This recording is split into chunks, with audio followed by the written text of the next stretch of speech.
आइए सबसे पहले बात करते हैं संभल हिंसा की। संभल में पुलिस की कोशिशों के बाद शांति बनी हुई है। देखिए, डीएम ने सुरक्षा के लिहाज से बाहरी नेताओं की एंट्री पर फिलहाल बैन लगा रखा है।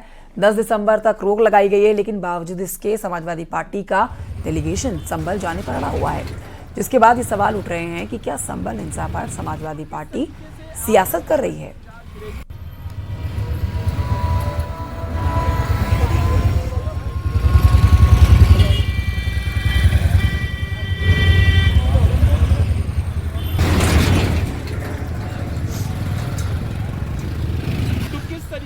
आप लोगों पर इसकी जांच गिरेगी।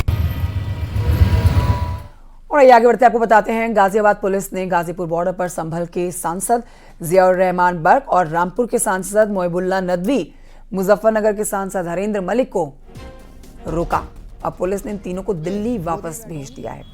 तीनों सपा सांसद संभल की तरफ जा रहे थे, लेकिन पुलिस ने तीनों को वापस दिल्ली भेजा है।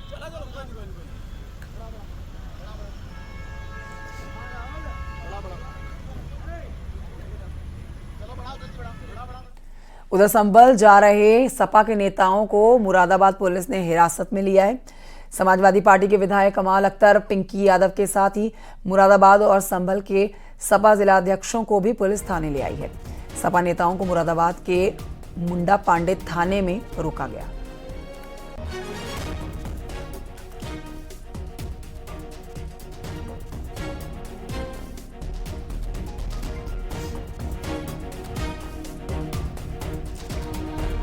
तो वहीं आपको बताएं कि लखनऊ दिल्ली हाईवे पर सपा विधायक कमाल अख्तर और पिंकी यादव को भी पुलिस ने रोका है। मुंडा पांडे नियामतपुर टोल पर विधायक को रोका गया है। उनको रोकने के दौरान की तस्वीरें आपको दिखा रहे हैं।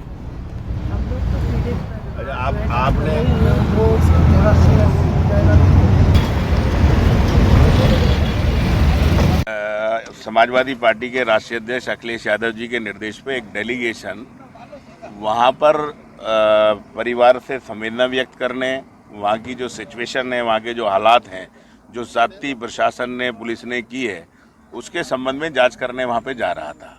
लेकिन क्योंकि जातियाँ प्रशासन द्वारा की गई है, इसलिए वो किसी को जाने नहीं देना चाहता। माता प्रसाद जी को वहाँ डिटेन कर लिया, हम लोगों को यहाँ कर लिया। ये सीधा सीधा इस लोकतंत्र के अंदर लोगों के अधिकार का हनन है।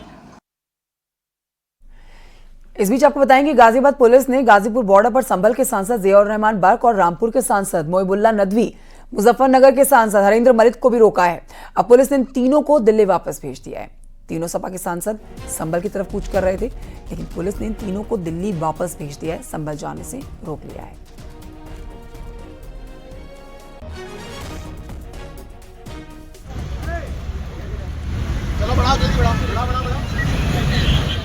और आपको यह भी बता देते हैं कि मुरादाबाद से समाजवादी पार्टी की सांसद रुचि वीरा को हाउस अरेस्ट किया गया है। संभल हिंसा पर सियासत जारी है। समाजवादी पार्टी का 15 सदस्यीय प्रतिनिधि मंडल आज संभल जाना चाह रहा था, लेकिन प्रशासन ने इसकी इजाजत नहीं दी। सपा की सांसद रुचि वीरा को पुलिस ने हाउस अरेस्ट कर लिया है। क्यों लगी हुई है रोक? क्यों हालात, पुलिस तो मौजूद थी, ऐसे हालात क्यों बना दिए गए कि वहाँ कोई जा नहीं सकता है? क्या कहेंगे वहाँ जो हिंसा हुई उसको लेकर? भाई बड़ी अफसोसनाक है, दर्दनाक तो है ही है, शर्मनाक भी है कि वहाँ इस तरीके से 5 लोगों की हत्या कर दी गई। पुलिस के साथ में लोग नारे लगाते हुए चल रहे हैं और पुलिस उन्हें रोक नहीं रही है नारे लगाने से, और उनकी अपनी कस्टडी में लेके जा रही। क्यों गए थे? उनको नारे लगाने की क्या ज़रूरत थी? वहाँ पर इतनी आनंद फानन में सब कुछ हुआ है। उसी दिन याचिका दायर हुई, उसी दिन आदेश हुआ, उसी दिन ही जो है गठित हो गई कमेटी, उसी दिन वहां पहुंच गए। तो ऐसी क्या जल्दबाजी थी कहीं? और देखिए, कांग्रेस के सांसद इमरान मसूद का एक वीडियो सामने आया है, जिसमें वो संभल हिंसा के मामले में बेहद ही गुस्से में नजर आ रहे हैं। दरअसल उनका एक वीडियो सोशल मीडिया पर तेजी से वायरल हो रहा है और वो उसमें बोल रहे हैं कि आज देश में मुसलमानों का क्या हाल हो गया है। सुनिए। घुस के मारेंगे, बाहर निकलेगा तो पुलिस मारेगी। क्या करे मुसलमान? क्या हाल कर दिया देश में हमारा? क्या हो रहा है कि घर में रहेंगे, घर से नहीं निकलेंगे। बहराइच में घर से नहीं निकले, सड़क पे नहीं आए तो घर में घुस गए, घर में घुस करके मारा। उसके बाद पूरा मार्केट जला दिया, पुलिस ने गोलियां मार दी। सर्वे पूरा हो गया, कोई बोला नहीं, चू नहीं करा, तो उसने कहा ये झगड़ा नहीं हुआ तो क्या होगा, इसके साथ आदमी भेजो। आदमी भेजे जाते हैं, आदमी जाते हैं, नारे लगाते हैं, सामने आमने सामने, जैसे ही आमने सामने आए उनको इधर किया और सामने गोली मारी, मार दिया। हो गया रहा भाई, नफरत से कुछ नहीं निकलने का, नफरत की आग में हम सब झुलस जाएंगे। ये जिस तरह से बर्बरता हुई है वहां पर, हमारी जान की कोई कीमत ही नहीं रही है। कोई भी जाएगा हमें सीधे गोली माथे पे मारेगा।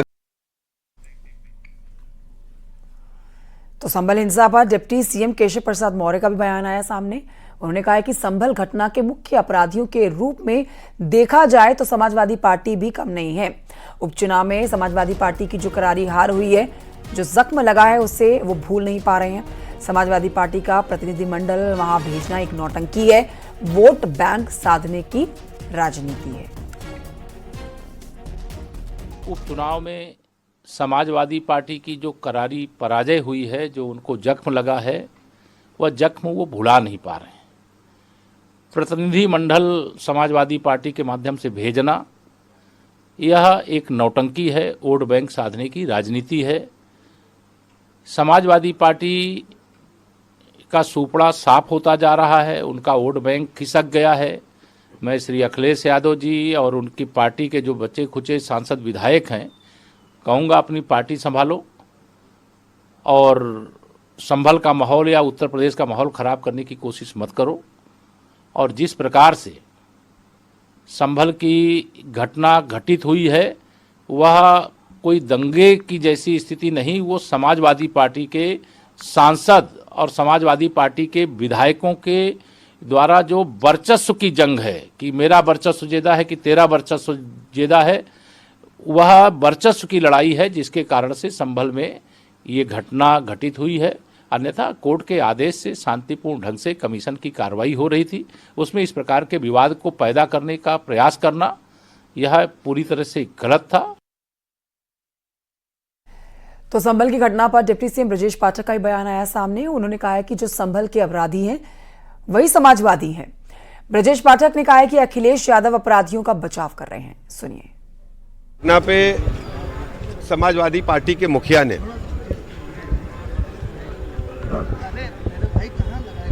जो ट्वीट करके कहा है, हम उसकी निंदा करते हैं।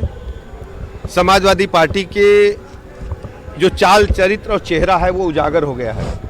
संभल की घटना की जिम्मेदारी अखिलेश यादव जी को लेना चाहिए।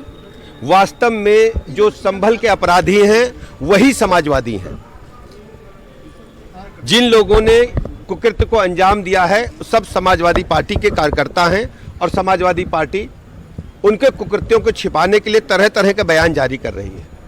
वहाँ के जो सांसद हैं, वहाँ के जो माननीय विधायक हैं, आपस में लड़ रहे हैं, युद्ध कर रहे हैं और संभल की जनता उनके आपस के युद्ध के कारण पिस रही है। तो देखिए, संभल के विवाद पर तीखा वार पलटवार देखने को मिल रहा है। महाराष्ट्र में और इधर भी उत्तर प्रदेश में हार के बाद ये सभी चीजों में कम्युनल पॉलिटिक्स करना चाहता है, ये ठीक नहीं। जो समाज में एक शांतिपूर्ण वातावरण रहना है, इसके ये लोग खिलाफ है। देखिए, अत्याचार अन्याय जहां हो रहा है सबको डट के खड़ा रहना चाहिए। हम सब लोगों ने भी पहले से कार्यक्रम घोषित किया था। हम 2 तारीख को वहां जा रहे हैं और पूरा, क्योंकि 1 तारीख तक इन्होंने रोक लगा रखी थी पहले, अब आगे की जानकारी मुझे नहीं है, इसलिए हमने 2 तारीख का ये किया कि उनकी जानकारी जो डिस्ट्रिक्ट एडमिनिस्ट्रेशन ने 1 तारीख तक रोका है, 2 को कांग्रेस का डेलीगेशन हम लोग 9 बजे प्रदेश कांग्रेस कार्यालय से निकलेंगे और निश्चित तौर से हम वहां पर जो अत्याचार अन्याय सरकार के द्वारा, पुलिस के द्वारा जानबूझकर ये कराया गया है, इसकी सारी जानकारी इससे अवगत होकर अपने राष्ट्रीय नेतृत्व को, अपने नेता खड़गे जी को, राहुल जी को, प्रियंका जी को अवगत कराएंगे। संभल सीईओ अनुज चौधरी का भी एक वीडियो वायरल हो रहा है। हिंसा से पहले का ये वीडियो बताया जा रहा है, जिसमें सीईओ अनुज चौधरी लोगों को समझाते हुए दिखाई दे रहे हैं। भीड़ को सर्वे की हकीकत समझाते हुए वो नजर आ रहे हैं इस वीडियो में, जो कि वायरल हुआ है। इन्हें बोलो घर जाएं आराम से, सर्वे हो रहा है जो पिछली बार नहीं था। अरे भैया तुझे देख के और आ जाएंगे और भीड़ आ जाएगी। हमारा भीड़ हटाने का मकसद ये है भीड़ में कोई इस तरह का आदमी जो थोड़ा सा माहौल खराब कर दे, तो हम इसलिए चाह रहे थे तुम्हारी कमेटी है वो है ना भाई ऊपर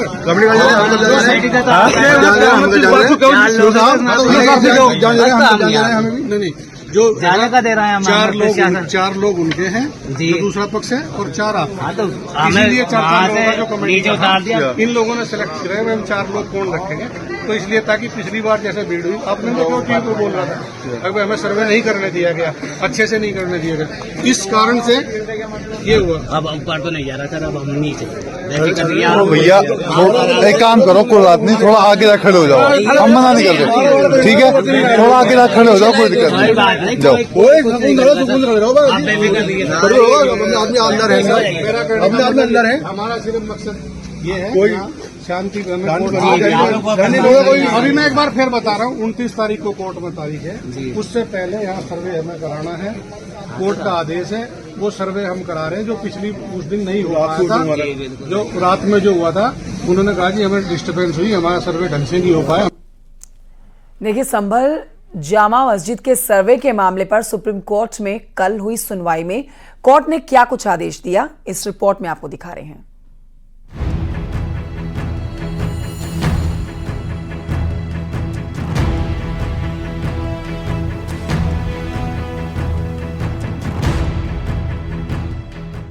संभल में जामा मस्जिद के सर्वे के दौरान हुए बवाल के बाद जब मामला सुप्रीम कोर्ट पहुंचा, तो सुप्रीम कोर्ट ने इस पर कड़ा रुख अख्तियार किया।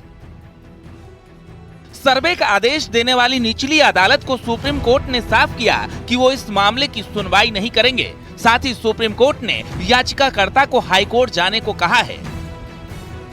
सुप्रीम कोर्ट ने कह दिया है कि हाई कोर्ट के निर्देश पर ही कोई कार्रवाई हो सकेगी। सुप्रीम कोर्ट के आदेश के मुताबिक निचली अदालत कोई एक्शन न ले। हाई कोर्ट में सुनवाई से पहले लोअर कोर्ट कार्रवाई न करे। मस्जिद समिति सर्वे आदेश के खिलाफ हाई कोर्ट जाए। याचिका डालने के 3 दिन में केस लिस्ट किए जाए।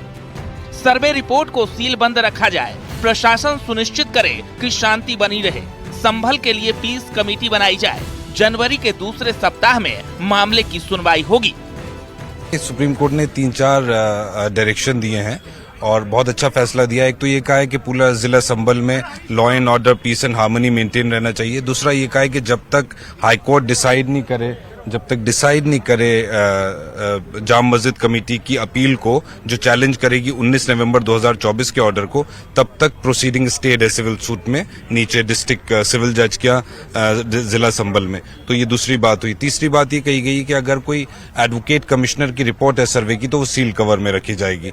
एक तरह से देखा जाए तो सिविल सूट की प्रोसीडिंग को स्थगित कर दिया गया, स्टे कर दिया गया, जब तक हाई कोर्ट डिसाइड नहीं करे। और दूसरी बात ये कि जो सर्वे कमीशन की रिपोर्ट है अगर कोई, तो वो भी सील कवर में रहेगी। तीसरी बात, लॉ एंड ऑर्डर मेंटेन करने के लिए कहा गया है। तो ये 3-4 बहुत अहम बातें हैं। सुप्रीम कोर्ट ने कहा है कि ट्रायल कोर्ट की प्रोसीडिंग तब तक स्टे रहेगी जब तक आप हाई कोर्ट में याचिका दायर नहीं करते हैं, और जब हाई कोर्ट में याचिका दायर कर देंगे तो हाई कोर्ट डिसाइड करेगा आगे क्या होना है। मैं आपको ये बताना चाहता हूँ, ट्रायल का स्टे का मतलब ही नहीं आता जब ट्रायल में अगली डेट 8 जनवरी पड़ी हुई है। अंतिम सवाल, प्लेसेस ऑफ वर्शिप एक्ट का भी जिक्र किया नहीं, कोर्ट ने कहा कि कोर्ट ने जो उनके वकील तो उनको कहा कि भाई ये सारी बातें आप आज यहाँ ना करिए, जब उस याचिका की सुनवाई होगी तब आप उसको वहां बोल दिएगा। हालांकि सुप्रीम कोर्ट में मुस्लिम पक्ष की याचिका पर सुनवाई के दौरान सीजीआई ने इस केस पर टिप्पणी करने से इनकार कर दिया, लेकिन इतना जरूर कहा कि मस्जिद कमेटी को अपने कानूनी विकल्पों के इस्तेमाल का मौका मिलना चाहिए। सुप्रीम कोर्ट के इस फैसले का मुस्लिम धर्म गुरुओं ने स्वागत किया है। जिस तरीके से सुप्रीम कोर्ट ने आज संभल जामा मस्जिद केस के सिलसिले में निचली अदालतों में कोई भी इस सिलसिले में फैसला या कार्रवाई करने से जो रोक लगाई है, इससे एक बड़ी राहत हासिल हुई है। और जिस तरीके से सुप्रीम कोर्ट ने मुस्लिम साइड को हाई कोर्ट में अपने केस को ले जाने की परमिशन दी है, इससे भी उम्मीद है कि वक्त रहते इंशाअल्लाह इंसाफ मिलेगा। और सुप्रीम कोर्ट का ये भी कहना एक बड़ा कदम है कि हर हाल में वहां पर संभल में लॉ एंड ऑर्डर को मेंटेन रखा जाए। और जिस तरीके से जो कुछ भी अभी हुआ है, उससे जाहिर सी बात है पूरे मुल्क में लोगों में काफी तशवीश थी, लेकिन आज सुप्रीम कोर्ट के इस फैसले के बाद यकीनी तौर पर सबने एक बड़ी राहत की सांस ली है। इधर सुप्रीम कोर्ट के फैसले के बाद मुस्लिम पक्ष से पहले हिंदू पक्ष हाई कोर्ट पहुंच गया। हिंदू पक्ष के 2 याचिकाकर्ताओं ने इलाहाबाद हाई कोर्ट में कैविएट दाखिल कर कोर्ट से अपील की है कि अगर संभल की शाही जामा मस्जिद के सर्वे आदेश से जुड़े किसी मामले में कोई याचिका दाखिल होती है तो कोई भी आदेश जारी करने से पहले उन्हें भी सुना जाए। अगर अब हाई कोर्ट में मुस्लिम पक्ष की ओर से अर्जी दाखिल की जाती है तो अगले हफ्ते उस पर सुनवाई हो सकती है, लेकिन चूंकि हिंदू पक्ष की ओर से पहले ही कैविएट दाखिल हो चुकी है तो इस मामले में अब हाई कोर्ट पहले हिंदू पक्ष को भी सुनेगा, उसके बाद ही कोई आदेश पारित कर सकता है। तो इस तरह से ये कह सकते हैं कि हिंदू पक्ष ने पहले ही अपनी तैयारी इस मामले में पूरी कर ली है और मुस्लिम पक्ष अब 19 नवंबर को जो आदेश था संभल जिला कोर्ट का, उस आदेश के खिलाफ यहाँ पर वो अर्जी दाखिल करेगा, जिस पर अब अगले हफ्ते ही सुनवाई हो सकती है। इधर जामा मस्जिद की सर्वे रिपोर्ट भी तैयार हो चुकी है, जिसे 10 दिन के अंदर कोर्ट में पेश किया जाएगा। सर्वे रिपोर्ट को सुप्रीम कोर्ट के आदेश के तहत फिलहाल सील बंद रखा जाएगा। वैसे डेट तो काफी लंबी लगी है। ये जी एडवोकेट कमिश्नर को उससे कोई मतलब नहीं है, हमें विदिन 10 डेज रिपोर्ट दाखिल करनी है। वो डिफेंड जाए तो प्लेंटिफ का मैटर है, हमसे कोई मतलब नहीं है। क्या कुछ दिख पा रहा है सर उसमें शुरुआती वीडियो फोटो में? कुछ ऐसा कुछ नहीं है सर सुप्रीम कोर्ट ने क्लियर हो जाए, 10 दिन के बाद आपको क्लियर हो जाएगा। एक और सुप्रीम कोर्ट में संभल मामले की सुनवाई हो रही थी तो दूसरी ओर जिस संभल के जामा मस्जिद पर बवाल हुआ था वहां जुमे की नमाज शांतिपूर्ण कराना भी चुनौतीपूर्ण था। लिहाजा पुलिस ने इलाके को छावनी में तब्दील कर दिया। कई जिलों की पुलिस फोर्स तैनात कर दी गई। मुरादाबाद मंडल कमिश्नर का कहना है कि संभल शांत हो चुका है, बस बवाल के मास्टरमाइंड की तलाश में पुलिस जुटी है, जिसने बच्चों के हाथ में पत्थर पकड़ाए। कि लोग हमारा सहयोग करते रहें। हम जिन लोगों ने इस घटना को कारित करके संभल को डिस्टर्ब करने का प्रयास किया उनको हम बेनकाब करें, उनके खिलाफ एविडेंसेस जो इकट्ठे हैं करके हम अदालत के सामने ले आएं और बाकी सब लोगों से बातचीत करके जो जैसा है, देखिए बच्चों के हाथ में पत्थर पकड़ाया गया, उनके जो एजुकेशन के लायक हैं उनको शिक्षा के लिए काम करना है, जो काम के लायक है उनकी स्किल डेवलपमेंट और उनको काम में लगाना है। हमारा फोकस मास्टरमाइंड की ही पहचान करने में है। इंटरमीडिएटरी भी बहुत सारे प्लानर्स होंगे, उनकी भी करने हैं, हम वो कर रहे हैं। फिलहाल संभल में शांति है। जुमे की नमाज भी शांतिपूर्ण तरीके से निपट गई, लेकिन सवाल ये कि क्या सुप्रीम कोर्ट के आदेश के बाद थम जाएगा क्लेश? तो इस तरह से कई ऐसे जो दिशा निर्देश हैं कोर्ट के द्वारा जारी किया गया है। अब देखना लाजमी होगा कि जब इस मामले पर आगे की सुनवाई होगी उस वक्त में किस तरह से तमाम दलीलों को कोर्ट के सामने रखा जाएगा। वीडियो जर्नलिस्ट नीरज तिवारी के साथ शंकर आनंद, न्यूज 18 इंडिया, दिल्ली। और ये बढ़ते हैं आगे खबर बदायूं से। आपको बताते हैं जामा नीलकंठ महादेव बनाम जामा मस्जिद मामले में अब 3 दिसंबर को सुनवाई होने जा रही है। हिंदू पक्ष के वादी समेत पैरोकार कोर्ट पहुंचे हैं। सरकारी वकील की बहस पूरी हो चुकी है। अब 3 दिसंबर को इंतजामिया कमेटी और वक्फ बोर्ड अपना पक्ष रखेंगे। आखिर में हिंदू पक्ष बहस करेगा, ये मामला सुनवाई योग्य है या फिर नहीं, इसी पर बहस होनी है। बता दें आपको, अखिल भारत हिंदू महासभा के प्रदेश संयोजक मुकेश पटेल ने साल 2022 में वाद दायर किया था, जिससे मस्जिद में नीलकंठ महादेव मंदिर के होने का दावा पेश किया गया था। आज सरकारी कोर्ट ने तो अपनी बहस पूरी कर दी है और इंतजामिया कमेटी की ओर से अनवर आलम की बहस हुई थी, वो अपना पक्ष रख रहे हैं। उसके बाद फिर हिंदू महासभा अपना पक्ष रखेंगे। अब अगली तारीख कितनी है? अगली तारीख 3 तारीख लग गई है और हम अपने न्याय के लिए संघर्ष कर रहे हैं। और ये लोग चाहे बदायूं से ही, चाहे हाई कोर्ट से ही, चाहे सुप्रीम कोर्ट तक जाएं, हम इन अपने सबूतों के आधार पर मजबूती के साथ खड़े हुए हैं। हमें अदालत से, सुप्रीम कोर्ट और हाई कोर्ट सबसे न्याय मिलेगा, हमें उम्मीद है पूरी।